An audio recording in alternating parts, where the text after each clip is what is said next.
Welcome to Cranky Live Sports Talk, where passion meets action.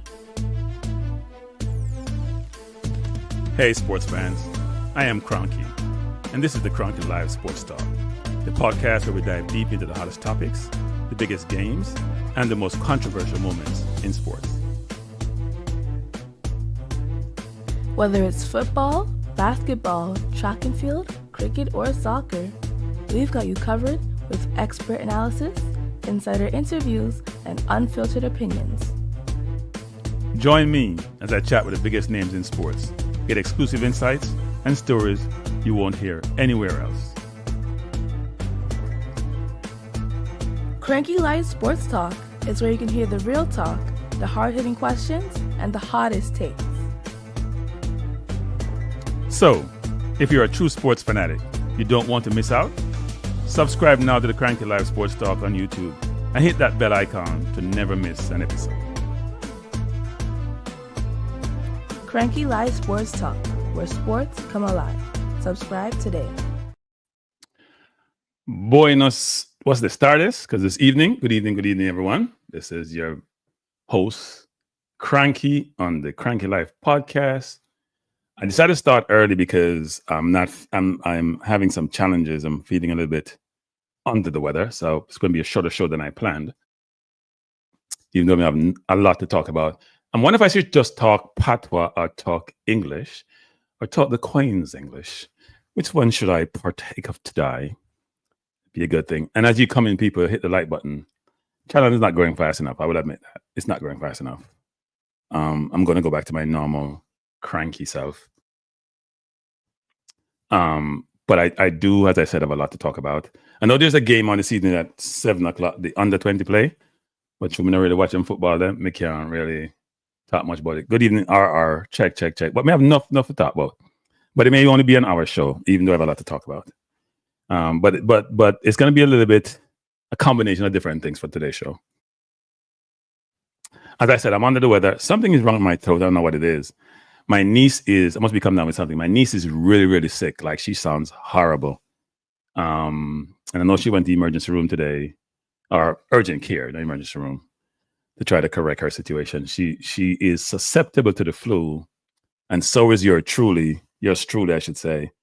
And they know that I have a great fear of catching the flu or cold because I'm very, very miserable. So I hope I'm not coming out with it, but my throat doesn't feel well. So we'll see how long I can last. Now, how are you guys? How's everyone doing? Hit the chat and say something. And 5-10 people, 5 likes. That can be a good thing. And I'm supposed to start at 7 o'clock, but I started early because, as I said before, because I'm under the weather. I want to have a conversation with you because I have quite a bit to talk about. But it may only be an hour show, so I'll keep repeating myself. But hit the like button.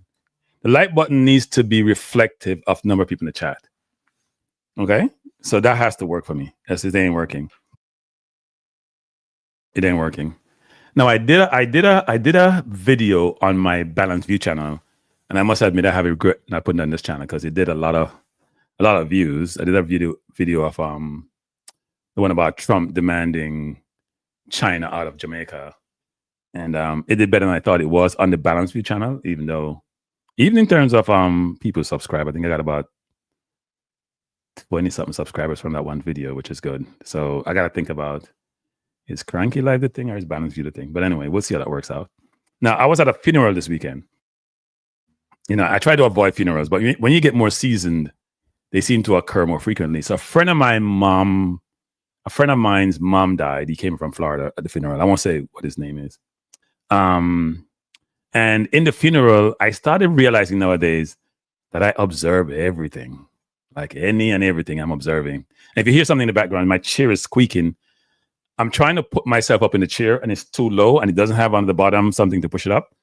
So I put a couple of pillows on it. And if you hear it squeaking, it's my chair squeaking. For some reason, I don't even know why it's squeaking because of that. But I was at the funeral and I noticed a couple of things.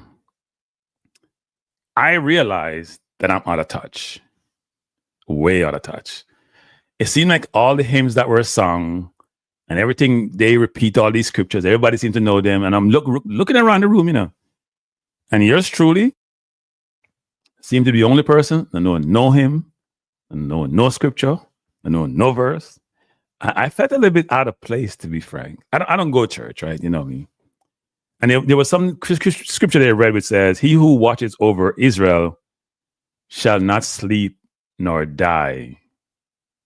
And I was like, and then he started talking about Israel being chosen. I must admit, maybe I'm getting more cantankerous in my old age. I was like, what are we talking about? Israel chosen? Ain't nobody chosen for nothing in life. And if you say Israel is chosen, that means the Israelis and Jewish people are chosen. And they've gone through trauma in Hitler time. But have the victims now become the oppressors? Because look what's happened to the Palestinians. People don't like to talk about those things, right? Everybody's, don't get canceled. Well, if you get canceled, you get canceled. Can't see oppression across the world and you keep your goddamn mouth shut. Then why are we all living here? It's a waste of time to be living here. Something that people want to keep your mouth closed about anything you want to talk about. Even if you're trying to promote togetherness, promote camaraderie, promote fairness, equity, equality, people want to be what they call woke. Even the right now don't woke. The woke thing is all played out. But anyway, that whole Israel thing rubbed me the wrong way. I'll be honest. Ain't nobody no chosen for nothing. Bless up, Drew Ross. God, if God is what we say God is, then God can't have favorites. Then God can't choose no one individual, no one race to be nothing. It's a bunch of crap. And you hear me say it. Yes, a bunch of crap. It's nonsense. If God is what you see God is, then God ain't got no favorites. God ain't choosing A, B, or C. God ain't gonna make you win no sporting event. God ain't gonna make you win no race, because then God will be going against the other people in the race. The illogical nature of how we operate, how we think and how we operate, just bugs the hell out of me. And we can't be logical people in life. And maybe you have too much logic. Maybe it's too much logic. There was ex-military got arrested standing up against this admin. I'm not sure I follow that, Arnar. Elaborate. But those things make no sense to me. Now, what this funeral, so people, I started this workout thing, right?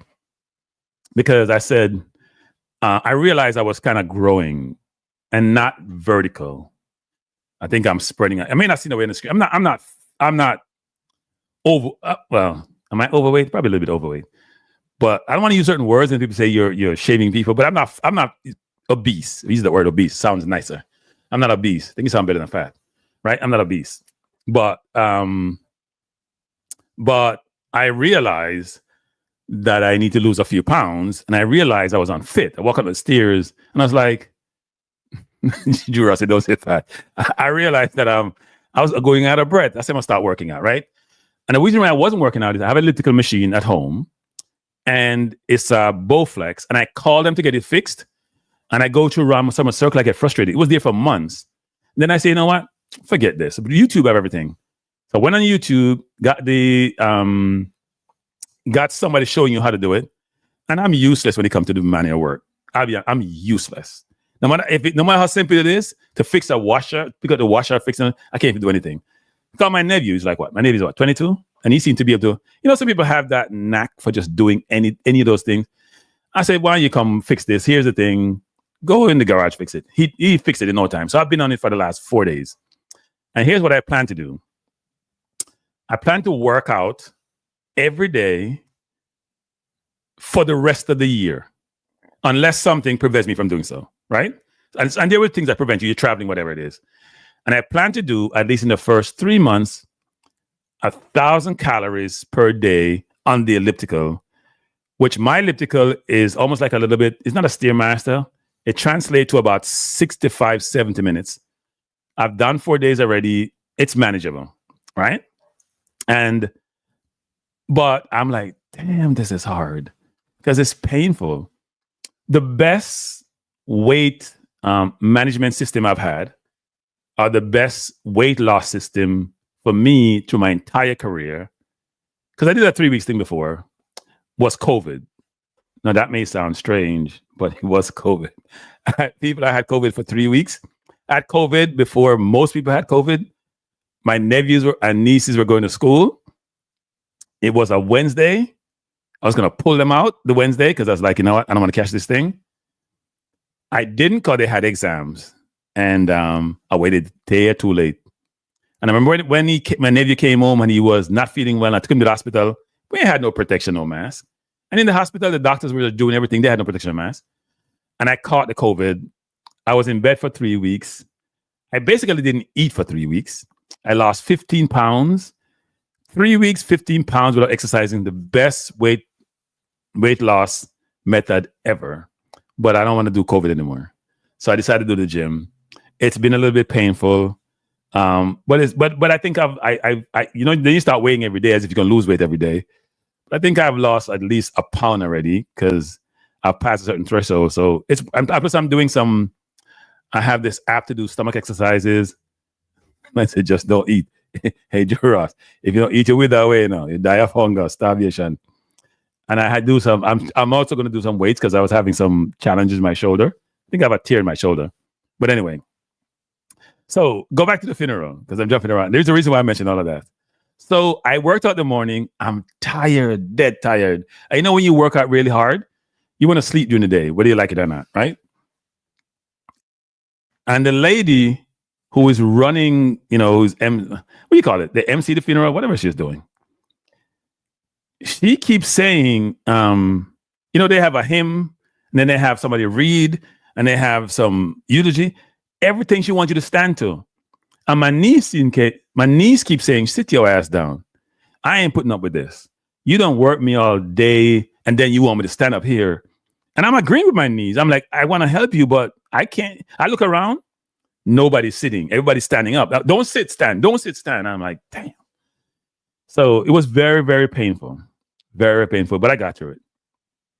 And then, kids are something else. There was somebody in the back, right? And the mic must not be working as well. And the person says, what do they say? Like, can you hear me? Now, nobody want to say anything. And this little kid shout out, no, it was just so, you won't get the joke, but it was just so funny.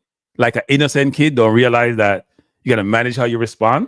They were just being themselves. So I thought it was interesting. But everybody knows scriptures by heart. So maybe I need to start reading the Bible again, get acclimated. And the lady that they celebrated at the funeral, it was a celebration. It wasn't even like a funeral. She was in her 80s. But you can see that she was extremely well loved. It was a huge family. It was a really great get together. And it was giving her a joke about something she said, where she said, at one point in her life, when she was getting, blacks always give these jokes about bills, right?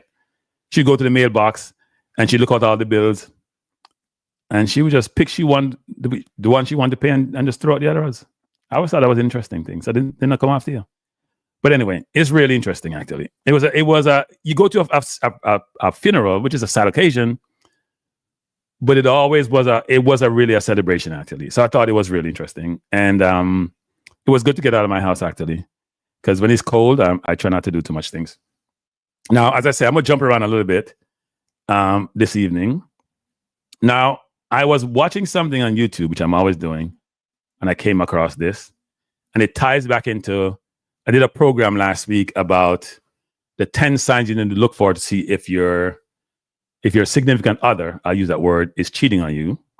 So I came across this, which I thought was funny. I'm going to play it. I don't get myself in trouble playing this with whoever owns this, but I'm gonna play it anyway. Let me see if we can find it. All right, so let me do this. So let me take out Joe Ross from here. Let me play this. Tell me if you guys can hear this. The longest relationship you've been in? 5 years. And did that finish because of infidelity? Yes. She cheated? Yeah. I was laying on the bed and the phone kept ringing. I was like, because we were so close, like we would answer each other's No, you phone. were so close. No.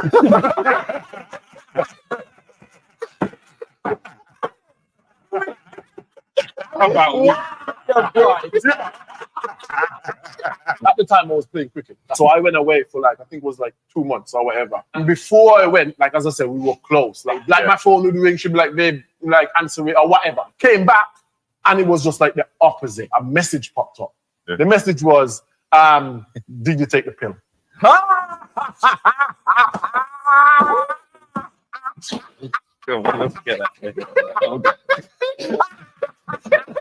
I'm shaking because I'm like, I love this girl. Like, really. Yeah.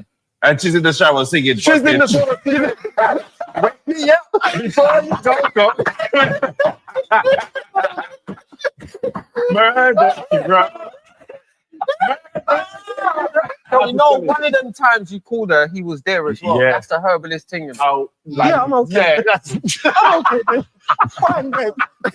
Yeah, no time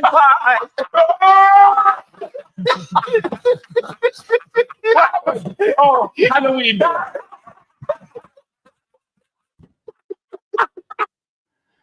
Anyway, I thought that was funny. It's funnier if you see the video itself, right? So, but I don't want to be called for whatever that is. So, I thought it was funny, and I played. If you listen to it, this guy is very funny. He has Jamaican background. In fact, both of the guys who run it is called like Cheaters, and they're on different platform. What I like about him as a comedian is, some people are rehearsed comedian, but he's a very impromptu comedian. His ability to react to situations and be very funny. Not everybody have that ability, right? Nobody have the ability. So Ian James says, didn't God deliver the oppressed people of Egypt to what he would have to show favor to one people or the other? Hey, should I answer this? Should I get myself in trouble and answer this? Should I get myself in trouble and answer this? In James, you want me to answer this? James says, let me repeat this again. Didn't God deliver the oppressed people out of Egypt? To do that, he would have had to show favor for one people over the other. I don't hold any brief for Israel, by the way, just pointing out. I'll say this. So here's where I get myself in trouble, people. Maybe you get more seasoned like me, you get yourself in trouble, you don't really care as much. You have to first believe that story to then make that association. That's all I'll say. You first have to believe that story and how it's written, by who it's written by, and then you can say, oh, yes, I would agree with you. The concept of God, to me, how I assess it, is the concept of goodness, right? Are you a good person? Do you do good things? Are you fair? Do you treat people as people versus as something else? Do you do the right thing? Right? That's to me the concept of God, concept of goodness. This whole idea that one group has been chosen and one group was oppressed and then one group got relieved by some omnipotent one. You can believe that story. I have no problem with you believing the story. That's your prerogative. That story doesn't resonate with me. Just doesn't. I've said this before. I used to go to church because I had to. I grew up with my great grandmother, who was the most religious person you could ever know. And if you said anything that may seem anti-religion, it's the coming of the end of the world. But as you grow and you watch people and you watch those who espouse the views of deity and God and all that, and you start thinking about these things and how they operate, it's different, right? The concept that I can kill somebody right now, repent a minute later, and go to heaven, does that make any sense to anybody? Seriously, people. Maybe I am oversimplifying this. The fact that I can knowingly kill somebody, knowing it's going to affect me and my ability to get to heaven, then repent and be saved the next day and go to heaven, and we bind to this notion, this thought process, I struggle with that. As I said, I'm a very logical person. Yeah. Steve Smith Jr. story? No, I haven't heard about it, actually. I haven't heard about it. But I'm not telling you to say not to believe in God or believe in Jesus, whatever it is. I don't think there was a Jesus in the concept. I don't think there's the conception of the idea that people actually believe that a deity and a God would have a son that have human qualities is mind-boggling to me. That's man in his most egotistical form, believing that he's godlike and creating this situation where he is, no one cometh to the Father but by me. But it's through a man, our man image. And people say, well, it's man likeness. God had to sacrifice his son. If he's a God, why do you have to sacrifice his son and everything? people, you know, I get a headache think about it. You know, me keep on going, me show you, man. Me can't think about it. Me can't think about it. But I mean, I know, when you start decipher this thing and thinking through it, you're just like, you mean all these billions of people buying to this? Like, what the hell? Am I the one who's just mad? Am I going loco? Because I must be going loco to think so differently. Now, I'm not the only one. There are people who are atheists, there are people who are agnostic. I believe there's an impotent being, but all the rest of the stuff, you can keep it. Sorry, you can keep it. I don't want it. You can keep it. I'm not buying it. You can keep it. I'm just not buying it. Jura said, look at that one. I was like, he was cheating on his wife and the other girl that was married. The lady's husband found out and called him. Whoa, husband calling somebody? Yikes. I have to look at that. I need to see that one. Hey, Jura, those two guys that are on that Cheaters program, they are funny. And this one I found really fun, by the way. When you see the reaction of the people who are in the video, so we're jumping around a little bit here. The guy who was giving the story, when the guy said to him, what did he say? Something about like he was into her, or they were into each other. His face turned blue. His face turns blue. Oh wow. Yeah, I need to see that. I love those social media things. I watch them and just hope I'm not in that seat one day. So that's what I think about it. That term is that them say every sin is equal. So you know the fallacy in that argument, and I'm gonna even go further and get myself in trouble. I said the stupidity in that argument about every sin being equal. That's saying every crime is equal. So if you kill somebody and you steal a bread, they're equal. People only make sense of that to me. I know some pastor will come and give me some elaborate explanation and clarification because you don't understand. No, I understand stupidity. That's what I understand. Make no sense. And you know what? Do you know the worst thing about it? I used to be of this mindset, which is this. If you say you don't believe in God, then you go to hell. If you say you believe in God, then you go to heaven. So you can only win if you believe in God and praise God every day. You can only win. You can't lose. What's the loss in doing so? The problem I have is my brain doesn't work that way. And the problem that you may have is you don't truly believe. You're only doing it because you're afraid to go to hell. That's the problem. So you're not a true believer. You're not truly convinced. You're only doing it because you hope to go to heaven. My brain don't work that way. Sorry. Can't get it to work that way.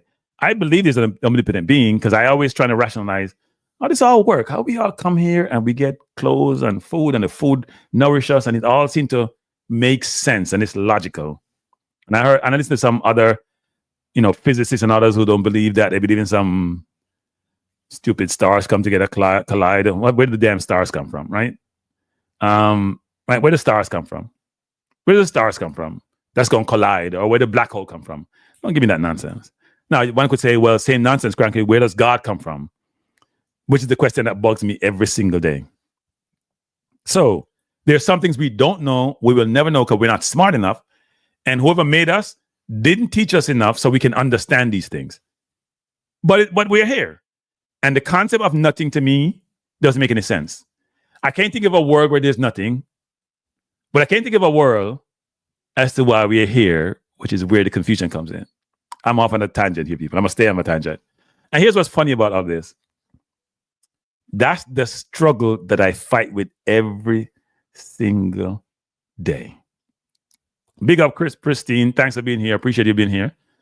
That's the struggle I have every day, which is there's no concept of nothing. Okay, if nothing means darkness, then darkness is something.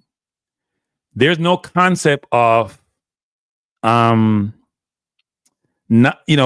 whole notion of how does this all start? But then there can't be a starting point because starting point has to come from something. And that's where the confusion comes in for me, which is made absolutely no sense. And I just got to understand that I'm not smart enough to know this. I haven't been given, whoever made us, haven't given us. What the hell is this showing up here? Something is wrong here. Did somebody take over my channel? Now, I am seeing something different from what you guys are seeing. What the hell is happening here? Somebody must have took over my channel, people. Because what's showing up on my screen, I don't have anything on my screen. I'm looking at my iPad. Somebody took over my channel. I got to find a way to change this out. You guys seen something on your screen, right? You're seeing football people. I don't have any football people up. Yep, I got hacked. So I'm going to close it down. I guess I talk about too much of those things. Yeah, I got hacked, people. I got to talk to StreamYard. Yeah, big up, Juras. No, I got hacked. No, there's something on my screen here showing me. So my channel must have got hacked. You're seeing me?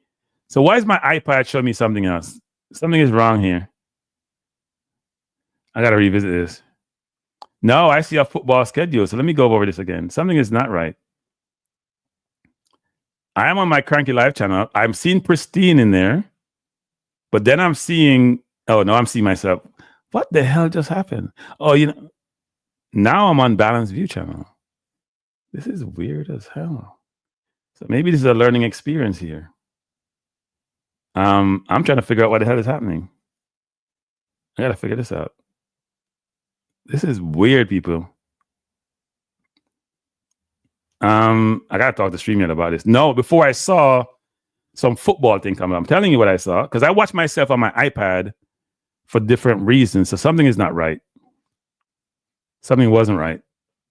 All right. Anyway, let me keep going. What did I talk about? I lost my train of thought, No, I look at my iPad for different reasons. So anyway, let me keep going. So yeah, so the whole God thing, it's a topic that's never ending because this is never ending, right? And you think most people I know, especially the people I used to, how would I put it, engage with, like your exes, all Christians, all deep in the church, deep. When I say deep, meaning deep. And if I have any conversation with them, it's always a difficult conversation and I have to cut it off and just don't have the conversation. But they don't want to think about anything other than going to see their maker. That's the way the conversation goes. So it's really interesting, actually, the way people think, the way they operate, the way they view these things. I just view them a little bit different. I think my channel must have got hacked, though. I don't know what happened. Bless up, Jeremiah. Thanks for being here. Appreciate being here. But it was interesting being at that funeral and just everybody seemed to know everything about these things. And I'm like, okay, I just feel out of place, to be honest. Out of place. Now, what's my next topic? Oh, I've been watching a lot of YouTube channels, sort of news channels about responses by people to what Trump is doing. Right? It's really interesting just to gauge the responses. I saw one with an Alabama woman who basically says her electric bill went from $250 to $700 and something. I don't even know how that works. Maybe she was using too much electricity. Maybe she had 3 houses versus 1 before. But part of her issue was that in Alabama, where she is, the federal government subsidized some of their electric bills in that area. People down south always seem to get these extra benefits. I don't see nobody subsidizing electric bill in New York. And that's just a symptom or example of where when you cut off certain funding and you have no idea what that funding does, what it supports, what it's meant for, you just cut it off like a mad people, then people are going to suffer downstream. And the people who are MAGA supporters, a number of them in the federal government have been fired, by the way. And part of the reason why I think they hate the federal government too is a lot of minorities work in the federal government, much more than work in the private environment. So they really want to get to the minorities. I keep hearing everyone saying, and I'm going to play a video, which will get me in trouble, I'm going to play it anyway, that talks about this, a little bit about a polling done. And the general consensus is the election, by the way, people, I know I have Maverick and Arsenal on my thumbnail. I'm going to talk about them at some point. I'm going to get to them. Not Arsenal as much, but I'm going to get to the Maverick situation because I think his hypocrisy needs to come out. The notion is that the Democrats lost simply because of inflation. And yes, it was an input into that whole, it was an input into that equation, right? There's no doubt about that. People are purchasing power being reduced. They're more challenged economically. Inflation, even though it's coming down, was high. Still a post-COVID event. And people not happy. But what they haven't focused on a lot is the fact that Caucasians, or more directly, white individuals, feel like they're losing their country. So let me drink some water before I go further. I would need to. Good evening, Tony. White people believe they're losing their country, right? Now, some people say, oh, that they voted because they're racist. I think that's very shallow thinking. I don't think that's deductive thinking. If I'm losing something, I have to take it back. And what I do to take it back may seem racist. And some of it is, but some of it may not. What do I mean by that?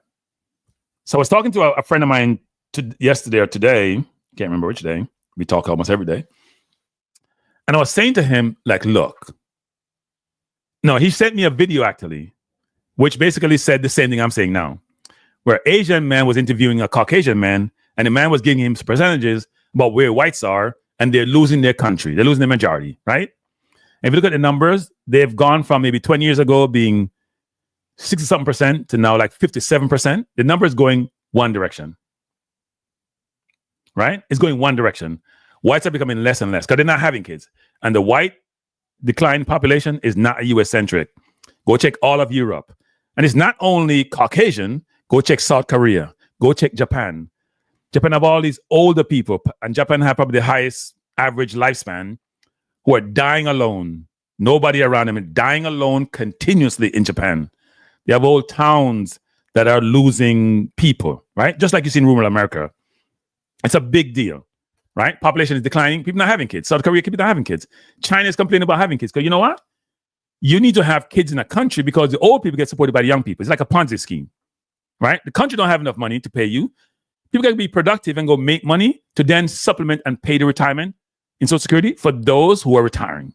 And if the population is not growing, you have issues. And the contradiction in all of this is the people who have money are not having kids. The poor people are the one having kids who can't support the kids. But don't ask me why that contradiction exists. It doesn't make any sense. Maybe education is part of that. So in essence, in America, for example, if I see the population going from 70-something% white, 67% white, 57% white, we gotta stop this. I stop this by deporting everybody who's not supposed to be in here. So my percentage increase. I stop it by trying to have more kids, but I'm not having more kids. I stop it by, you know what? Put some racist, you know what, in charge, who's going to make so many changes to make it such a way for us to try to maintain the status quo, which may be too late, which I think is too late. Now, you may say, okay, Crank, what does that mean? Go check Jamaica population, by the way. Go online and check what the black population in Jamaica today is. You'd be surprised. Tell me what percent of Jamaica's population is black today, and say 1970, 1980. You go look at those numbers and you see what I'm talking about. It may not be clear to you, but actually, when you do the research, you're gonna be like, damn, really? Yes, the whole of Europe having birth deficiency, right? But the point I'm trying to make is this. You go look at some countries, and what normally happens is people migrate from poor countries to countries that have more opportunities because they're looking to improve their lifestyle, help their families, all that, right? If you go to Hong Kong, for example, if you go to Hong Kong on a Sunday at 12 noon, the middle of Hong Kong, in the mall, you would think Hong Kong was all Filipinos. There are thousands of women down there, middle day Sunday. I went one there. This sounds derogatory, but I don't mean to be derogatory. You know, you like see somebody just a swarm of chickens just lay out. You wouldn't believe it's human, and they all just so many. You just like, and they all almost like they all are doing housekeeping type work for people from Hong Kong, right? They come from Philippines, leave their families for years and doing this. It's amazing to just watch it. So Jamaica is, did you know Jamaica was 76% of African descent? What was that number 20 years ago, 30 years ago? It was a higher number. 76% seems low to me. Because Jamaica birth rate ain't going through the roof either. Between migration, Because the poor people migrate most of the time, you know. They ain't just rich people. Rich people can stay where they are. They're big fish in a small pond. Jamaica population is, in terms of people of African descent, is declining. And 50 years from now, that composition is going to be much less than 76%. By 2050, whites are supposed to be the minority in this country. They're like, this S got to stop. See the numbers, people? What Tony's saying?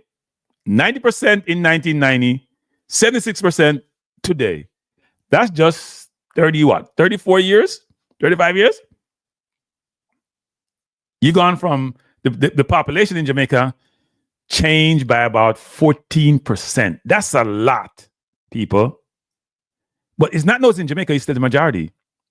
Because when I was in Jamaica, when I was growing up, I didn't see any Caucasian people. Once in a while, and they look like strangers. You know, people like aliens.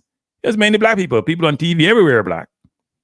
Now, some of this may be mixed in terms of how they determine the demographics, and it may not seem that way, but I'm telling you, so equate that to the US, where it's now 50-something% and getting lower and projected by 2050 to be the minority. So then you don't control the government. They don't control everything. Now, the way the US is situated, it's all distributed, so no one group will be the majority. Right? Blacks have been 14% in this country for the longest, and the black number is declining too. Black people don't have a life. They don't have kids. The point I'm trying to make is that it's not all racism why people want certain things. There are other factors at play. And preservation, especially when I'm the elite, that preservation is in line. So we can't just say it's racism, why X, Y, Z. Now, having said that, people like Musk and Trump, I don't think there's any controversy or any ambiguity about what they stand for. Their history tells you who they are. But you can't equate that to every white person and say, I'm racist because I want whites to be dominant. I don't think it's all racism. There are other factors at play. But the point I want to make is that a lot of people voted for Trump are also in the military, also in the federal government, and they are feeling the pain now. Some of them are getting fired. Look at the cost of it. Where Juros? What time are you talking about, Juros? Look, a lot of them are getting fired and they can't deal with it. That's not what they signed up for. They thought he was going to fire the people who don't look like them. That's the only people going to get fired. And he's just firing everybody. And here's the thing. I worked in the corporate environment for a long time, right? By the way, I think this job I'm doing now is the best job I've had, even though it's not paying me any money. Because it's just interesting, just look at all these subjects. Previous job was very structured. I have to do this every single day, and this is a little bit different. And people, please hit the like button. So it's very interesting. But here's the point.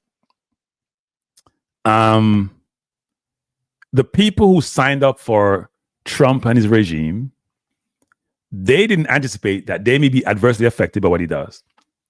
And when you're going to be, people have these things where they bring in these individuals, change agents to change companies, right? Troubleshooters or what you want to call them. They come in, they just re-engineer companies and they leave.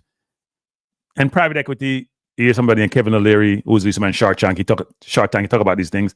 I think Hillary's an asshole, a very elitist asshole.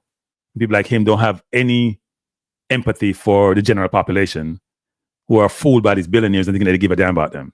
So what Musk is doing is not logical. Bill Clinton did something similar in the 90s, except they went and do an assessment of where they may have waste, of where people may be overstaffed, and then you make a decision. So here's what normally happens. You go to a company and you say, hey, you may not even have any information to dispose of, but you think, you know what? Your company, you generate revenues of $15 billion a year. Your expenses are about $10 billion. You do this is your activities. How much people you have? 20,000? I think you're overstaffed. I think they'll go down to 15,000. I think that's the right number based on my experience as a troubleshooter, or they call it people who are transformers, what they call transform agent, whatever they want to call them. I'm going to do a transformation agent. I think based on my knowledge and history and companies and the nature of product you have and what you do, to be 15,000. And they'll say, okay, we're going to reduce the 15,000 over 18 months. And they'll first come to you and say, everybody needs to capture what activities that you do. Go write down everything that you do in the roles that you do. Okay. And then they say, come back to me and say, okay, you know what? What put them in a hierarchy, prioritize them. What's mission critical? What's high? What's medium? What's low? Right? And then they say, whatever you think is low, get rid of it. So you then got to go back to your company, your department, and figure out. And they say, by the way, you have to be doing the same job you were doing with the people after you've let those people go. So you go back, you figure it out, right? You'll do it. They come back 6 months later and say, okay, we need to make another cut. Now you got to look at the things that are medium. Some things are not lower prioritized. You got to get rid of some of those things. And eventually you could keep doing that and doing that. But it's a very methodical process. It's a well thought out process. You may say, you know what? I can't cut anymore. Got to go to somebody else. And it may be a fight back and forth. I can't cut anymore. If I do it, I can't do this. And they'll assess it and then say, okay, fine. We're good. We're at a good place now. But it's a thought out process. It's a methodical process. It's well executed. It doesn't create mayhem. Yes, employees get affected. Yes, employees lose their job. But it's so well thought out and the severance is thought out. What they're doing here is madness, people. Madness. Now, I hear this poll by this pollster. I'm going to play something for you, which I find interesting as to how people are reacting to what's transpiring. I hope this one don't get me in trouble. But let me play this one, if I can pull it up, right? Because I think it's interesting. By the way, if you came to hear sports and Cranky's just doing something else, it happens. This is about a 6-minute video, so just listen with me. I may stop it as we go along the way. It's now been a month since President Trump's return to the White House. New polling shows he may be losing some of the voter enthusiasm he started off with a few weeks ago. Approval ratings from Gallup and Quinnipiac showing Trump dropping a few points with an even steeper fall on Ipsos. A new CNN poll shows 52% of Americans disapprove of Trump's performance so far, something no other president has experienced at the start of their term in office. But it is important to point out this is still better than at any point in Trump's first 4 years in the White House during his first term. Joining us now to discuss this and more, pollster and communication strategist Frank Luntz. Frank, thanks so much for being here with us. We kind of just laid out a current state of play, as it were. What do you think of that? I'm glad to have this opportunity because both sides, and there really are two sides to this, have something to cheer about this evening. First, the level of support for Donald Trump has fallen. It is reasonably clear it's been a significant measurement, but the agreement with the general direction of what he's trying to do is positive. So Democrats can point to the fact that the numbers that he's dropped below 50% support, and that's significant. Republicans point to the fact that he's more popular now than he was at any time in his first term. Democrats can say that the intensity of support behind Trump's measures have dropped, but Republicans can say that the support in general for cutting wasteful spending, for cutting the bureaucracy, for dealing with issues at the border is just as strong, if not stronger. So tonight, both sides can claim victory, but this is only day 33 of this administration.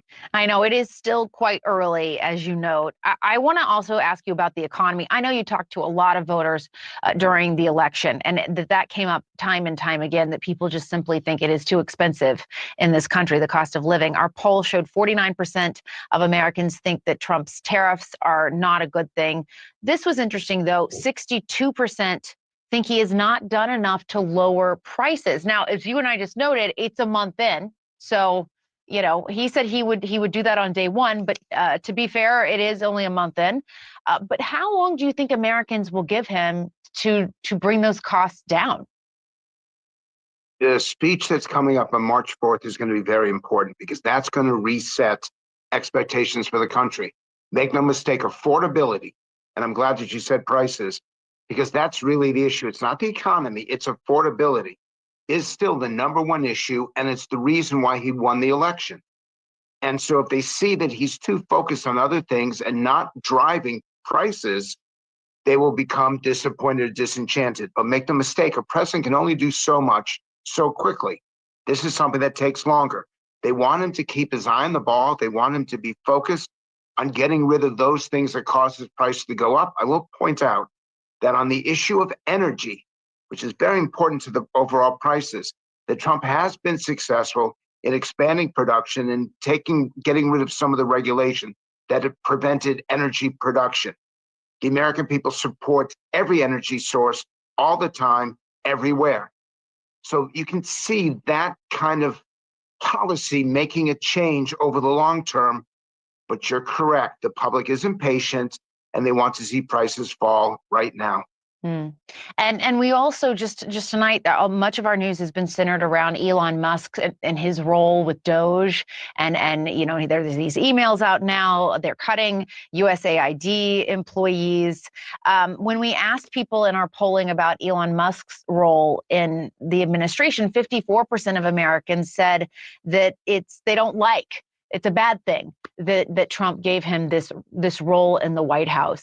Did that ever come up when you were talking to voters, the Elon Musk of it all? Because he has, again, in this first month, played quite a big role. It came up, and in fact, it comes up often. The public has skepticism about billionaires being involved in politics. And while they don't generically dislike it, they don't like the tone and the demeanor. The reason why I wanted to do this interview is to explain one thing to your viewers. The overall objectives and the goals and the general policies behind what's been happening is approved of. The way it's being communicated to the American people, no, they don't want a chainsaw brought to the government. They don't want this seeming meanness as part of public policy. They do want the objectives. They do want less waste, less fraud, and most importantly, less corruption. And so they back the president and his administration generically on what he's trying to do. But the language and the communication, the messaging is over the top. And the public understands that these are real people with real families and real concerns. They're not seeking chaos. They're seeking an orderly change of the way things are. The Democrats are wrong by talking about resistance because the public doesn't want resistance. They simply want these things done efficiently, effectively, and with accountability. And so it's still anyone's game who's going to be successful. Yeah, it's interesting to hear you say that because again and again, having both former bureaucrats, but also like Leon Panetta was on, who's obviously run OMB, others who have said, look, it's the way this is being done that, Bill Clinton cut the government back in the 90s, but it was after a whole kind of evaluation of the government and going through Congress, all of that. It's the way it's being done. And it's interesting to hear you saying that voters and Americans are saying that as well. Well, the issue for me is I appear on a show like yours and the Republicans get frustrated and the Democrats get frustrated because in the end, both of them are correct and both of them are wrong. You can do the right thing, but apparently for the wrong reasons, or you can do the wrong thing for the right reasons. The public is asking, make these changes and make them now. Make no mistake, they want results. They want success, and they want it. They're tired of waiting, but they want it done in a respectful, in a decent, in a organized fashion, and they don't see that happening right now. They're applauding that these issues are being dealt with.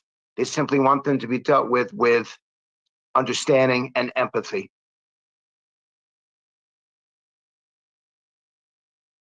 So a lot to digest there. And I didn't stop it because I wanted to just play out and then I have some reaction to it.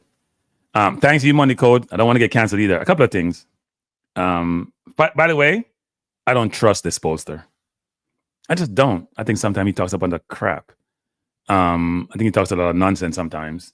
I think he manipulates the polls to fit the narrative he wants to put out there. His name is Luntz. I think he's a conservative also. And they bring him on CNN as if he's the epitome and the authority on some of these things. I don't believe some of what he's saying. And here is why. Well, a couple of things. First, it is Trump is more popular than he was in his first term. He's still unpopular.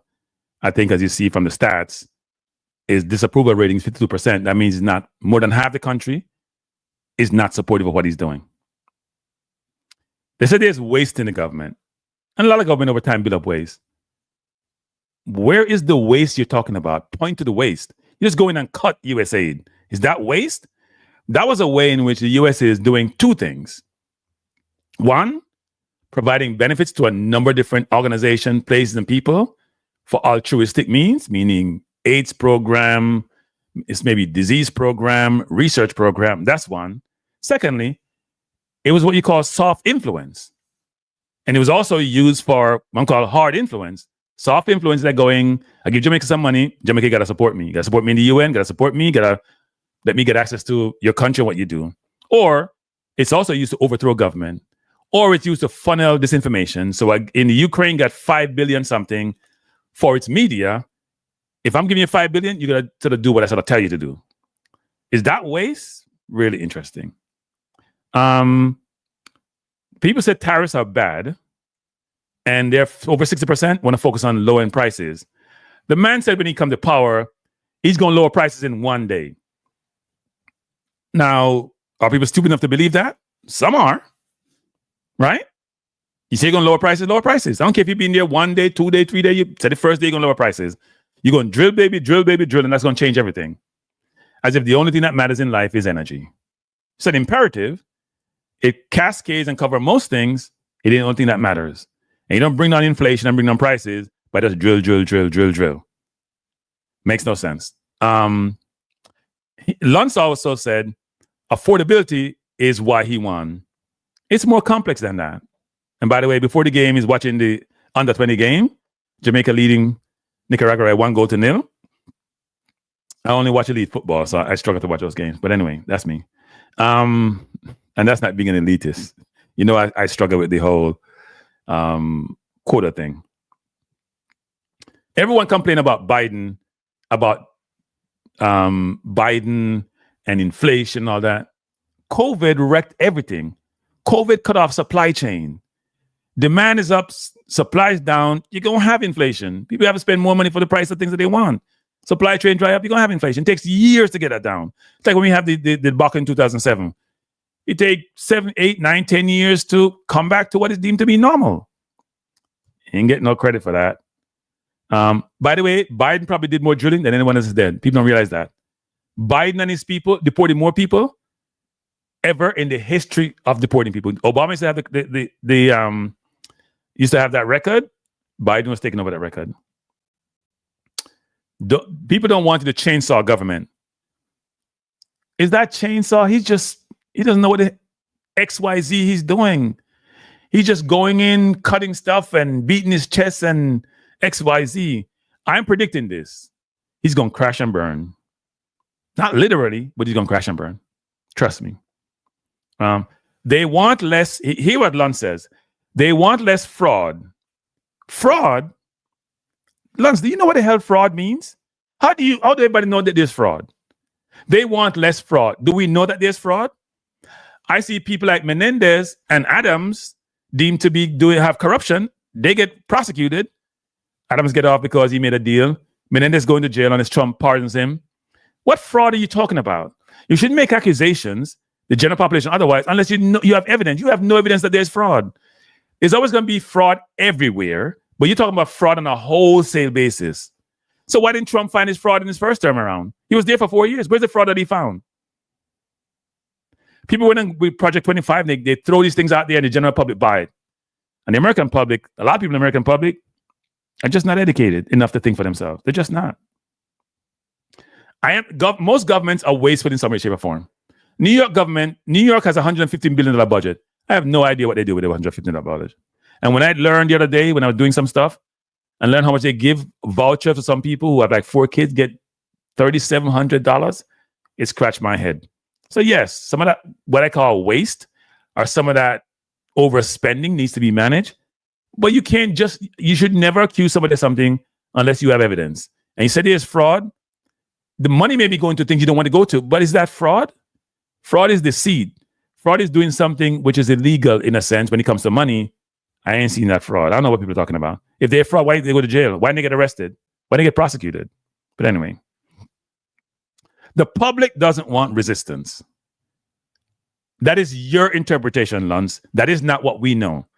And that's bullshit. You don't know if the public want resistance or not. About half the population didn't vote for Trump. I think Kamala got about 49 million. They don't like Trump. Some of his own people don't like him and his party. So when you say they don't want resistance, I don't even know what that means. What do you mean they don't want resistance? What does resistance entail? And I think what Luntz does a lot of times, because he's supposedly authority, he comes and espouses crap sometimes, and people buy into it because he did his posting and he sounds very intelligent, and he says he's objective. No, he's not objective. I just saw a lot of articles, a lot of communication about people upset in various constituents. There was this guy in Georgia, a very red state, one with 67% of the vote, and they were reaming him in that environment about what's happening in Washington. Because you know why? Farmers are suffering. When they do all these cuts, a lot of the Caucasian farmers, because I ain't see no black farmers, they're losing their mind. They're losing money. A lot of people who had jobs work. Look at the CDC, for example. And maybe he does some of these things because they're in black neighborhoods. Because, you know, in Atlanta, they have a lot of blacks there. But everybody get caught up into that. So it's just what they're saying sometimes makes no sense. And then he says about doing the right thing. Look, you can do the right thing, but your execution is poor. So you can reduce space by cutting costs, but it's how you, just as I talked about at the outset of this, how do you go about cutting that cost? Not being done right. Yeah, Ross, I think last time I saw it was like $3,700. No, the person was getting $3,700. That's for rent, Drew Ross. They were getting like $5,000 for like 3 or 4 kids. It was ridiculous. To me, it's ridiculous. Some of that is waste. People need to go work. I don't have any empathy. If you're big, strong, go do some goddamn work. Sorry. I don't care what race you are, what you are. If you can work, you should go to work, or they find them work. Some people just want to go collect and go watch soap operas. Sorry, not buying that. Yeah, no, Drew Ross, I was doing something and saw that, and I couldn't get over it. Seriously. Yeah, DC, I agree. They have like a bunch of 20-something years old. One of them is a racist. I pronounce racist. Just going around running AI programs, picking up stuff, probably use some naming convention and just firing people. Telling people to write up what you have done, summarize what you've done in 5 bullet points over the weekend and send it an email to us. What we have? Chaos? I cannot believe the US is this. I'm going to do about 4. That's what I'm saying. I have to stop doing these type of shows and just do Trump. That's what I have to do. And probably going to give me a lot of views too. Because last Trump show I did is like 3,400 views and I wasn't even trying, actually. I want to do a lot. I got to do a lot of Trump. Because there's Trump material ever. There's Trump material you can use in his 4 years. You can do 4 or 5 Trump shows a day. And you still have more material left. So maybe I got on that path. I was trying to find a way to get some videos. I mentioned that the other day. I contacted CNN, their licensing department, and I said, I said to CNN, you know, give me the pricing for your video because I like to do some videos. I'm doing this YouTube program. And they send the pricing. And I still haven't stopped choking when I saw those prices. Oh, my Lord. I got to figure out how people get access to these things. Because I do want to do reaction videos. I thought they're fun to do. When panelists sit down, they have the conversation and you react to it. I see a lot of people doing it. And they're getting tons of views. And I'm like, I don't even like some of their analysis, actually. I think the analysis sometimes is overstated or not correctly stated, or they're not providing insight. And I do want here's my aspiration for my channel. Some people don't want to be the most objective, the most credible, and all that's important. I want my channel to be the most insightful, the fairest, and the most informative. And I want people to walk away having learned something from the engagement that we have. And I walk away having learned something from that engagement also. Because I think in a time like this where information is so disseminated, it's so spread out, there's so many sources of information, people abuse the privilege they have to be in some of these forums, actually. Jura says, I knew the lady that was paying $25 for rent and she was able to work, but wasn't. What do you mean 25? You mean 2,500 Juras? I'm not sure I understand that. What's the flip-flop? We're going to get to the flip-flop, CC. Don't be impatient. We're building up to the flip-flop, people. We got to build up to these things. It's just 8 o'clock. 8 o'clock is when flip-flop come on. I'm even going to skip the Arsenal thing. Let me do the Arsenal thing quickly, actually, by the way. So if you watch it, I'm going to do the Arsenal thing and then I'll do the flip-flop. If you watch the Premier League and Arsenal this weekend, Arsenal lost 1-0. So this is sports time now. And then we do flip-flop. Arsenal lost 1-0 to West Ham. We would have been, 11 points behind now. Would have been 8 points behind with a game in hand, right?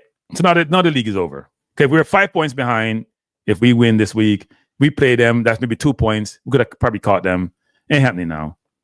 And it was just a poor thing. And why I say we are bottlers is that the last 2 years, the year before last, we were ahead by 8 points. City had a game in hand, and we choked. Last year, Liverpool were ahead. We take over from them. We choked. And this year, we have a chance, and we have so much red cards and injuries and all that stuff. We're choking again. So we're bottlers. And bottler is that when somebody's under pressure and they can't produce, or they're in an advantageous position and they lose that position because of whatever reason. So yeah, Arsenal hasn't done well. Well, we have 5 more minutes before I get to 8 o'clock for the flip flop. We're gonna get there. Let me see if there's anything on my list I want to talk about before I get there. By the way, the Reggae Girls played Peru. What was that, yesterday? And they won 2-0.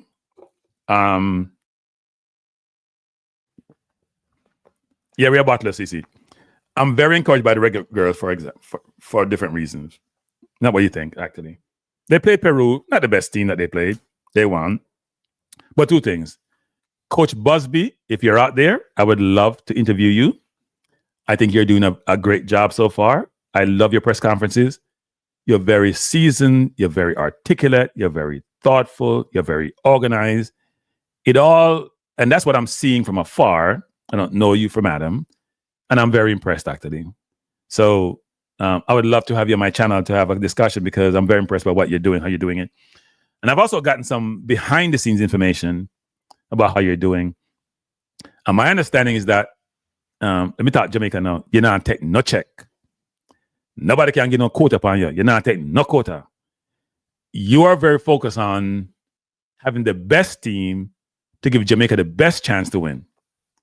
So I look at people that will have them quota thing and like we butt up people, you're not taking no check. Now, I will warn you that conflicts boss not play that. If you don't get him where, him just get rid of coach. The last 5 coaches that they got rid of, none of them was got rid for performance. 1 quit, but the other one them, 2 quit. One was kind of forced to quit in a sense. That wasn't him. That was the players, them push it. But the last 4 coaches, 5 coaches, nobody leave for performance. So what you said with conflicts, boss. But otherwise, keep doing what you're doing. And the recruiting for the Reggae Girls is getting better and better. Some of the players I hear coming in, how we're coming, is getting better and better, people. And what is happening into is the coach has vision. Hey, Busby, Coach Busby, may be respectful, Coach Busby. We need a style of play, Coach Busby, because the man them can't do it. We don't have no technical director in the JFF, and we don't have no head of technical director at committee. We have a person who focus on himself and draw a paycheck. That's all they do. Coach Busby, Jamaica need a style of play. You talk about a model before. I think your model was probably more recruiting. We need a style of play. We need strategic thinkers in the JFF. Some of the people in there, they know what strategy mean. Them like beat up them chests because them in a big fish in a small pond, not doing a good job. We need that. But I'm very impressed with the direction of travel and how you thought of. I asked him that question in the press conference, and I love the response. He's trying to build a model that's sustainable. He's trying to build a construct of a team and a program that can go to 5 World Cups straight and compete at the highest level. So he's trying to put together something that makes sense, that's sustainable, which is an imperative, and I love that. No, I'm not watching the game. I'm not watching the game. Buzz the Prime Minister? No, I'm not Busby, don't go for Prime Minister. You don't want a job there. You don't want a job there. Too parochial in a sense. So anyway, but no, when I asked him that question and his answer was, and when I see him in different forums and answering questions, providing perspective, I'm very, very impressed actually. Now, is this me kissing up to get an interview? If I have to kiss up to get an interview, I'll do that. You don't know me from Adam. But I know I've seen him from afar, but I'm impressed. Very, very impressed. And hopefully he can take the program to where I believe he can go. He's trying to find 2 or 3 players for every position, which is what the Reggae Boys haven't done. Yes, he's more than intentional, determined. He knows what he's doing.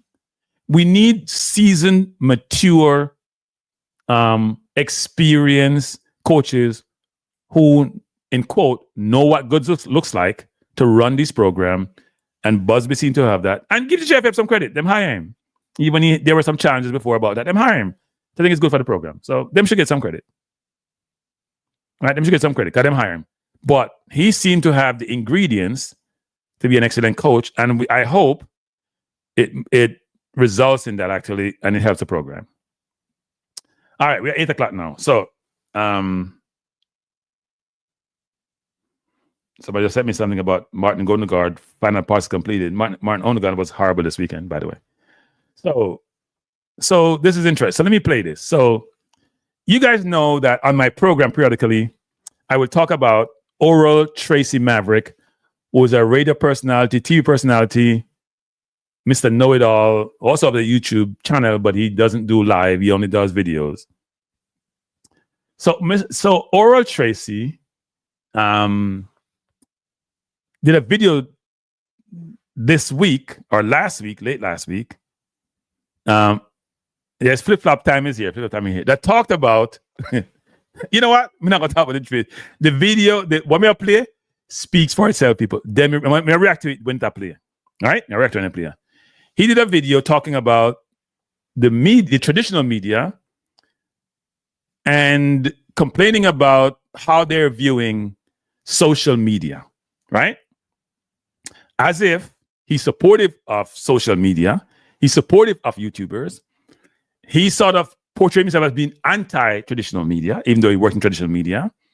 And it's like them look at social traditional media man, I try to keep on the youth them, right? But the wonderful thing about this space is that what we say in these spaces are recorded on a continuum. Whatever you have said previously could come back to haunt you. They're recorded. Okay? So let's play some of Oral Tracy's prior comments and dissect them, inclusive of his latest video. Boy, the media, let me tell you what I'm in the media landscape. You see the YouTube man, them a bomb rush. When you go to the press conference up and see them already, a YouTube man, them take over the press conference in my boss. Yeah, man, I say to some of my media colleagues, them say, watch out, we're in a press conference and you can't even get in a question to the coach. Because YouTube man, them just all over the coach. All over YouTube man, them I look content for them channel, brother. Yeah, yes, sir. I say to some of my media colleagues, them say, watch out, we're in a press conference and you can't even get in a question to the coach. Because YouTube man, them just all over the coach. All over YouTube man, them I look content for them channel, brother. Yeah, yes, sir. So funny that it's along the same time. I kind of have a problem with. So that was the first one he came up with a while back, complaining about YouTubers bum rushing and dominating the space for JFI press conferences. I have never heard him complain and chastise traditional media from bum rushing the press conference and dominating press conferences. But he's whining about them as if, you know what? It's a problem now because they're all there. And he basically, listen to what he says. No, remember that video there? That's the first one. Here's the second one. With how things are being done at the press conferences for the national manager and team coach. The football team? Yes. Here's why. I don't think that the questions being asked to the national coach are very insightful.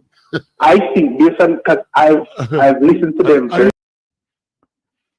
Hey, let me tell you something. Remember that laugh there? That's a condescending laugh, you know. Remember the laugh, people. When you listen to these things, decipher and bifurcate within those contexts about what people are saying, what the body expression, facial expression, change in tone entails. He's laughing as if, yeah, me tell them, listen, no. And look at Monday. That's what that laugh suggests. Okay? YouTube man, them take over the press conference.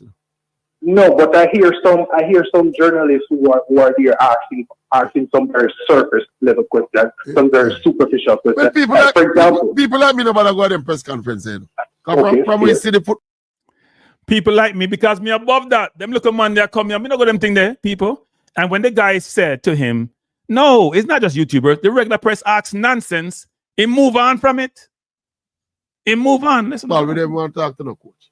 But to be fair, so people like me and of some other people, you know, we don't come. Some other people is people like him in traditional media. There's a reason I emphasize this on the list. The two tape them before. This is what happened before. Versus what him talk about this weekend. He must say people like me, you know, go them thing there. Cause them look at man, they bum rush it. We not be living in the same circle. And my friend in media, traditional media, some of them not go either. Cause me look at YouTube man, they bum rush it. Let me tell you the honest truth what happened at the press conference. You know, there's a plethora of YouTubers now where do football content in Jamaica. Is when they go to the press conference, my boss, and the YouTuber them run the question. But to be honest, them ask a whole for nonsense in there. The last one me going now. When one of them asks a question, me come out of the room, you know. Yeah, man. We not this the man them, but and them take over this something. You know, this the man them. I this the man them. Yeah, so the YouTubers them ask nonsense, and traditional media asks more nonsense than YouTubers. You know, some people, not to give myself credit, people. You can't hear me? Not to give myself credit, but it's that question the person Van Reader asks when I talk to him. I've said that maybe, was it a week before? I was saying that on my channel, which is the questions have to be better. Because I don't think the questions were good enough, actually. And the person came and asked the question, and his whole conversation was mainly about YouTubers not doing something. It wasn't focused on traditional media not doing the job. There was a tradition, I called JFF about this. There was a traditional media person from The Observer who was in a press conference who had his shirt off laying in bed. Amazing. You can go watch it. Took it, had his shirt off, half naked in a bed, and asked question. And he might beat YouTubers. So the frontline journalists them basically pushed to a side now, you know. And of social media platforms. Basically, they are complaining about free. No, this is him beating traditional media, but the hypocrisy doesn't fail to escape. This is him now in him new video, and it's longer. I make it play out. I beat traditional media and say how them a bad mind social media, which include YouTubers. Listen to the man. You hear the first two vision man say no. Condescending video about YouTubers. Him not go there, cause them did it, cause them a plethora of them, and them a bum rush his space. Hear the man now. Maybe he might get senile. I remember what I said before. Speech. Them a complain, say there is too much free speech. Can you imagine? Media practitioners mostly, you know, complain about the very thing that enable them to fulfill for them dream, you know. Free speech. Now, obviously, times change and things are evolve. And of course, mainstream media practitioners no longer control the narrative of what people hear and what people see in the various space them.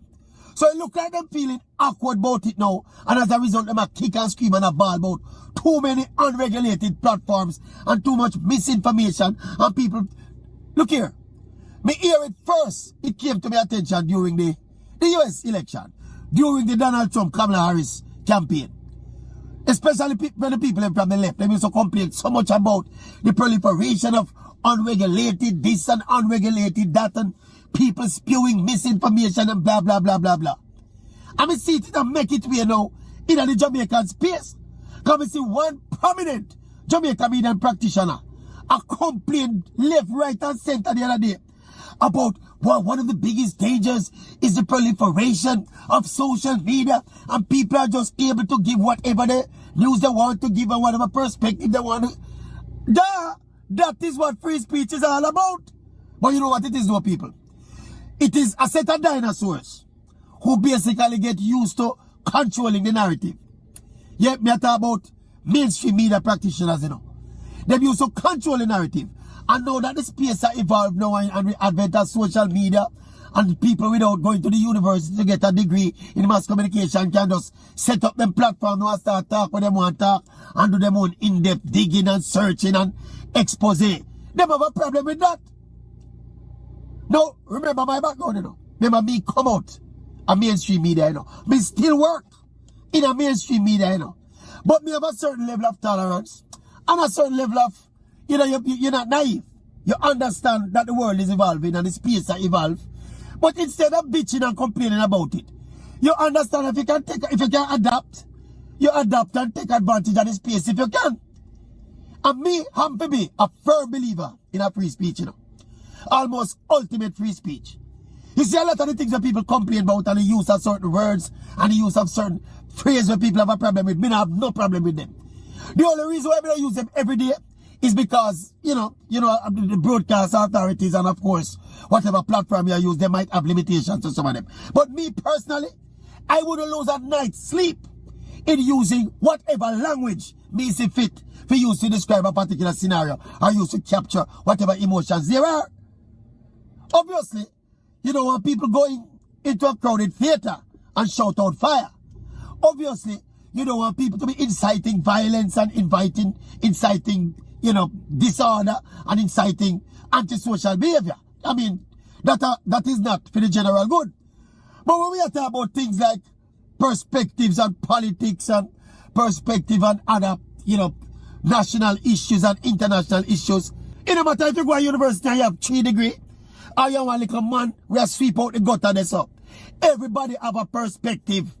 There's no monopoly on information and no monopoly expressing what. I wonder if Orla watch my channel, Star. Hey, people, you know what I do? I go back to my previous video where I beat him one time and clip it when I was responding to him view on YouTubers. Because I said the same exact thing. Nobody's a monopoly on information. Information is now distributed and disseminated. It's spread. You can't control we, like it used to be about information, like what Maverick does with Channel 5 or Fox News and control the mega base. You can't control no more. Yes, some of the news out there is filth, it's nonsense, but a lot of it out there is very useful information, it's distributed information. You can choose what you want and what you don't want, and you can manipulate the people with your information because they have alternate sources. One starts on one perspectives. This is a high level of intolerance, especially as we say, by some of these dinosaurs in a mainstream media. And there's another aspect of it that is particularly annoying to me. Whenever they complain, it is invariably laced with some condescending, expressions like, people are not educated.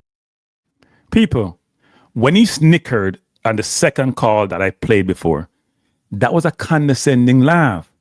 He was like, yeah, me I tell you, them look man, yeah. That was condescending. So for him to go the opposite now, it don't make no sense to me. These the 3 things I'm playing, they're not that far apart. They're not that far apart. So he's an elitist parading as if he's a man of the people. Or when he suit him. Enough to decipher what is wrong from right and what is true from untrue. So who designate who? The authority for what people to hear and what people to see. They underestimate the power of the individual human brain to decipher the information we're out there in the various space them and decide how they're going to consume it. Leave people, make them get all that is available to them. Because some of them start getting irrelevant in the space now, I remember we're not talking about Jamaica only, This is something all over the world, Because the business are evolve and the space are evolve and the world are evolve and the way how people do things are evolve. They're not moving along with it. They are clinging on to a kind of remnant of 40, 50, 60 years ago. No. And the evolution of technology and the evolution of social media is one of the biggest, steps of diversity you can think about in a human existence right now. Gone are the days when you have to turn on the little TV in your house. For you what go on in the world. You can take up a little gadget in your hand and it's a bop, bop, bop. And it's like you're there at Times Square in New York City. And you just a bop, bop, bop. And you're under the clock up in London. You see me? So this is the way the world is going. This is the way the world has gone. But it look like the world gone left some of them. Nobody has a monopoly on perspectives. Not anymore. That gone through the door now. Every little man, every little woman, what you have to do, people, you have to use the capacity of your brain where God gave you and decipher. Okay, let me see this now. Let me listen to this halfway now. What is this one saying? Bam, bam, bam. Them talk and you have a good laugh. Let me listen to what Maverick is saying on this now. Listen to Maverick. Oh, the Maverick have a point. Bam, bam, bam. Let us listen to that left-leaning radio station. Hear what them are surrounding now. Oh, bop, bop, bop. Let us now listen to that right-leaning radio station on the other side, and hear what them have to say. Oh, bop, bop, bop. Leave people, make people process the information. There is no more monopoly on information and perspectives in the media landscape right now. I remember after Trump win the election the other day, you know, and they had some, you know, call it postmortem on it, and, you know, the Democrats have licked their wounds. One of the common narrative where that come out at that time there is that, boy, Trump was so better able to maneuver the social media space and, you know, the misinformation by that they managed to get out there apparently work for him and da. So they find every single way to try and attack free speech. If it's a misinformation campaign, you know, go with your misinformation too. And enough of them people we are talking about. When them depend for them platform, you know, man, you think them are the virtues of fairness and balance, you know. Them bias and them twist for them information to suit whatever agenda them work with. So there are not no virtues of fairness. The press conference in my boss. Yeah, mommy, daddy, I'm say to my boss. Yeah, mommy, daddy. When I understand more, I think I made my point actually. And no matter what people are twisting information with certain narrative, if you call into oral program, I disagree with you, him get the nonsense meter. Which is him cut you off. Him have somebody, him call him Garfield, him cut you off. So if you agree with him, you're all right. If you don't agree with him, but the point I was trying to make is that Aura is a hypocrite. And is the ultimate hypocrite. And I'm calling him out in public domain that he's a hypocrite. And all I played tonight was just his words, showing him hypocritical. The worst part about those 3 videos was that laugh that he's had. That condescending laugh in the second video, basically saying, I'll tell you, I'm looking Monday.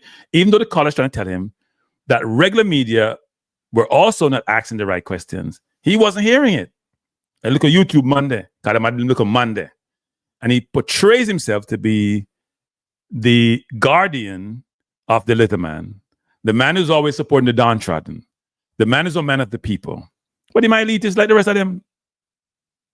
Elitist the rest of them. No, the laugh was even more condescending, CC. Go listen to that laugh again, CC. More condescending.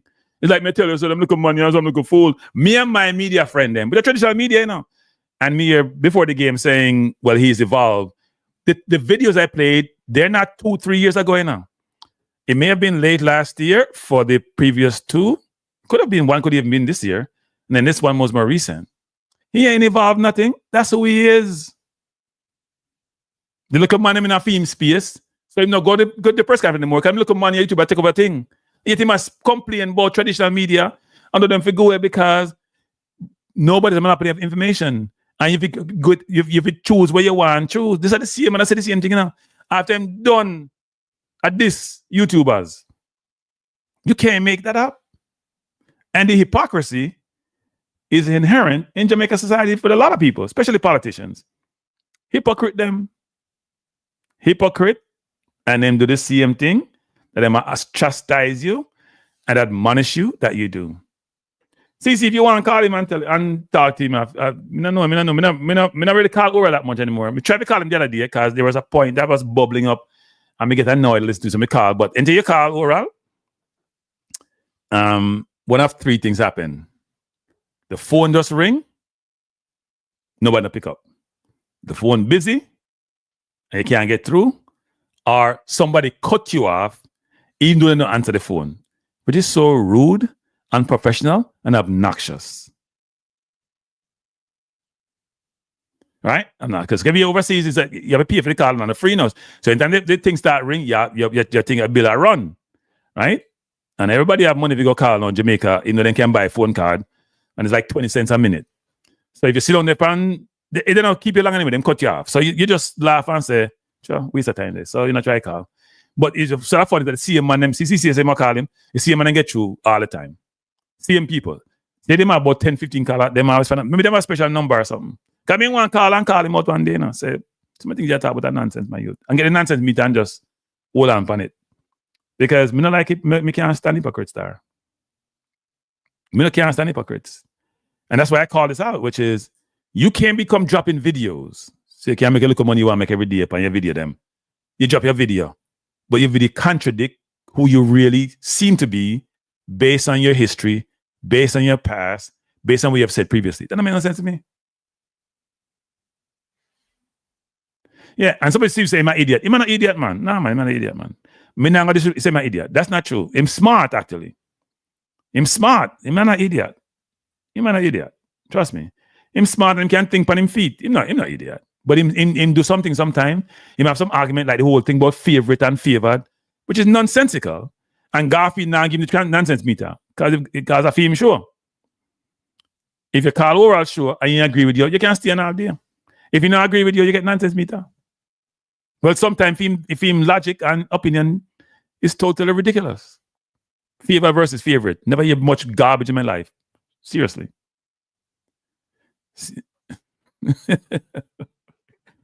Yeah. CM people get you every day. CM people get you every day.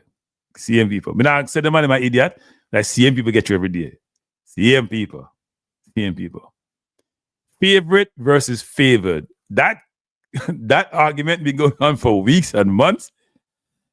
And it's so stupid and nonsensical, it boggles the mind. And he believe the nonsense. And even when he used to go to the dictionary, the Oxford Dictionary or the Thesaurus or whatever you want to go to look at the meaning, him still stick to him point and Garfield still support him. So Garfield encouraging nonsense. But anyway, I thought I'd bring that out because hypocrites need to be called out in public environment. Man, a hypocrite. Man, I beat traditional media. And him I beat the same media him I complain about. Hey, I should not think about the first two things that me playing the shot one them now. Man, I diss the YouTubers them. And more time than not, the YouTubers ask better questions. In fact, most times in every press conference, the YouTubers, not every YouTuber, but YouTubers, if you were to check and do a comparative and a comparison, do a better job than traditional media in asking questions. Nobody traditional media pay a full question and asks. Did you see McGee play? What do you think about McGee? Do you think McGee can do this? No big picture question, no strategic question, no deductive question. CMO, siloed, minutia question that had no context, that provide no clarity, that are not informative, don't help anybody to see direction of travel. Nothing. Same nonsense. And then him support that. And him saying no go because I'm looking money and film media friend them. Oh no, stay away. JFF no need to know. The YouTubers do a better job with Jamaica football than the traditional media does. There's no comparison, frankly. Well, yeah. Well, he's material. So it goes both ways. And he should have his fan. He's a smart guy. I'm not going to say he's a stupid. He's a smart guy. He knows how to manage his fan base. He's a well-known commodity. He's a big fish in a small pond. I would say that. So last part I say about oral, stop being a hypocrite. People don't know who you are, but I've seen you and I've assessed you and I know who you are. Stop being a hypocrite. Stop being a hypocrite is not a good thing. Now, I'm going to close on the program by saying this. First of all, I appreciate everyone you being here. People, before you leave, hit the like button. I will say this. I'll be doing much more political commentary than I have in the past because my favorite topic is in the White House. And there's so much information. So my next video, and I have to watch my next video, people. My next video is going to be trying to articulate and explain sanctions and how that process works. Not everybody. I was asking somebody today what it entails, and they were trying to explain to me, and they deal with it. And the explanation to me was like, there needs to be further clarity on this. So I'm gonna bring some clarity, I hope, to the conversation and put that video out. So I'm gonna support the video, them people. Me drop them and support them. I take enough time to them. Videos take more time than doing the live. Seriously, you do research for live, but when you put together a video, and you have to make sure the video resonate, and you have to get all the pictures and everything right, and manipulate the information in terms of when you're preparing the video, it takes more time. So at least for me, it does anyway. So when I drop the videos, people support it. This one should be a good one. But it's as I said before, I want the channel to be informative, not just, well, I'm not sure it's really entertaining, but maybe I have to work on the entertainment part to get more views because it not work. And people tell other people about the channel so them can subscribe. Keep telling them not discourage me. Yeah, videos take enough time, CC. Too much time, frankly. Sometimes I just say, you know what video, the video I dropped the other day, that got a lot of views. I did a video about 2 months ago, you know. And I was going to go back and recut it. And I'm like, you know what? I'm tired now, man. I can't do that. That video took me about 2 or 3 days to do. Yeah, some research information. And by the way, nowadays, I got to go recreate like thumbnail called ChatGPT. No longer does thumbnail. So I used to take chat, get its image, redo the image in some way, shape, or form, put what I put in there. Today me go up and chat, forget about image chat, say, no, I'm not doing things no more. All right, they do say they do it more. So me never do them thing. Them say, lie, you tell chat. Even me and chat attack like a two people. Me say, chat, a lie, you tell. You used to do them thing there. You must be mistaken. No, a lie, you tell. And then eventually, we give up. So me find some other player, some other AI for to do the not the videos but the thumbnail. Not the videos but thumbnail. But no, so people want you to support the I'm gonna drop the video them when you support them. But thanks for being here. Glad you could be here. There are a lot of football this week, EPL football this week. If you're a Man U fan, stop watching your team. Wait until next year to buy some players. If you're an Arsenal fan, stop watching your team because you're going to be disappointed. If you're a Liverpool fan, keep on celebrating because you're going to win the league. Champions League may be a different story. I think Real Madrid is getting better. But no. By the way, CC, if you want to call him tomorrow, you can call him, but not call him. But people, hit the like button before you leave. Subscribe. I hope Jamaica under 20 win the game today. And by the way, I must say this before I go. It's my last point. I subscribe to JFF Live, right? And obviously, my full name is not Cranky. I don't know what happened, but I tried to go on the live yesterday because I was going to watch the Peru game. I couldn't get on for some reason. So I was speaking to somebody, communicating with somebody in the JFF about this, like, I can't get on, blah, whatever. And they're like, trying to show me how to get there. Didn't work. And they're like, but that's not us.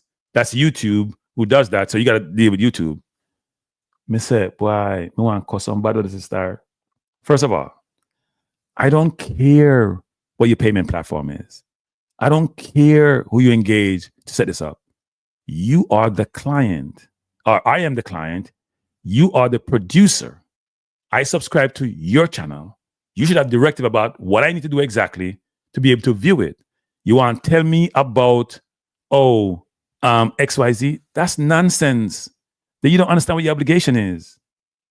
Now, the person was trying to help me, so I'm not beating that person. But the JFF mind, I'm not being the JFF either. It may sound that way. But if your mindset is that if something's wrong, we should go to YouTube, you got to tell me exactly where the YouTube to go to get it done. It's your product. It's your product. But anyway, Mr. Vex, me didn't watch a game. Seriously. Mr. Vex, me couldn't even breathe right. Me just not watch it. Me didn't watch a game. And the game was being showed free some places. I mean, no. So me now watch it. Me just turn on the TV and just say, you know what? Them thing they annoy me, star. Annoy me bad. So me not even deal with it. I didn't watch a game. Me not watch a game and try to go up on the channel. And look like the only way me can unsubscribe because me not get access. It just tell me credit card company to start make payment. That's what I'm do. Because I can't do them thing there. I tell me credit card company don't make any more payment. Dispute it. Me pay them for the 1 month and then move on. Me can't deal with the nonsense. Me can't do the nonsense. Don't tell me about it on YouTube because I be a subscribe to JFF Live. Me not subscribe to YouTube. It's done through the YouTube platform, but you should have directive about how that could work. Because I have no idea. I don't even know how to get access to figure out how to get on there. I went on there to join. It says I need to join. I click on it. You got to pay $9.99. I'm like, I paid the effing $9.99 already. What do you mean I got to pay $9.99? But apparently it's a different name. It's under, I don't know. I don't have my right name on YouTube to do that. So anyway, it was frustrating. All right, people. That's my rant for this evening. Thanks for being here. DC, Pristine, Before the Game, CC, Float, Drew Ross, Determined, the whole crew. The whole crew. I appreciate you being here. Hit like before you leave. Tony. Hey, Tony, we need to link. I thought you guys were going to do a game Saturday, Tony. I didn't see you guys on, so maybe it's a good thing because we lost, so it wouldn't have been a good... you know how miserable I get when we lose, so it's a good thing. But have a good night, everyone. And I will see you when I see you. Peace out.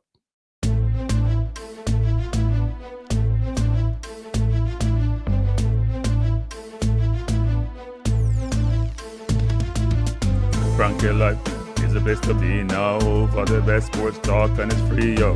Frankie Life will be your guiding light by keeping you informed both day and night. Frankie Life, tell them. Frankie Life, heed them. Frankie Life. Want them. Cranky live. From the course to the field, we'll never lose because Cranky has the hottest news. With expert analysis, we break it down. Our in-depth coverage is best in town. Cranky live. Feel them. Cranky live. Heed them. Cranky live. Want them. Cranky live. Cranky life where the sports is spicy and where we keep the discussion lively. Cranky life, get to know the name because cranky analysis is never lame. Cranky life, give me my cranky life. I want my cranky life. Must have my cranky life. Whether it's football or track and field, you know cranky is at the wheel. So join the journey through victory and defeat and subscribe and don't miss a beat of cranky life. Tell them, cranky life. Heed them, cranky life. Want them, cranky life. If you're from England or USA, from Kingston or Bombay, from Kenya or Canada, Lagos or Havana, visit Cranky Life. Tune into Cranky Life. Like up Cranky Life. Subscribe to Cranky Life. Cranky Life coming to you on weekdays. Cranky Life sometimes on Sundays. Pull up a chair and take a seat because Cranky will always bring the heat. Cranky Life. Me say fi tell them Cranky Life. Me say fi heed them Cranky Life. On them Cranky Life. Cranky Life will be around. Cranky Life is the best in town. Me say fi eat them. Me say fi want them. Me say fi eat them. Want them, eat them, want them. Cranky life. Cranky life. Eat them, want them, eat them, want them. Cranky life. Cranky life. Eat them, want them, eat them, want them, eat them, want them. Cranky life. Cranky life. Cranky. Heed them, want them, heed them, want them, heed, want, heed them.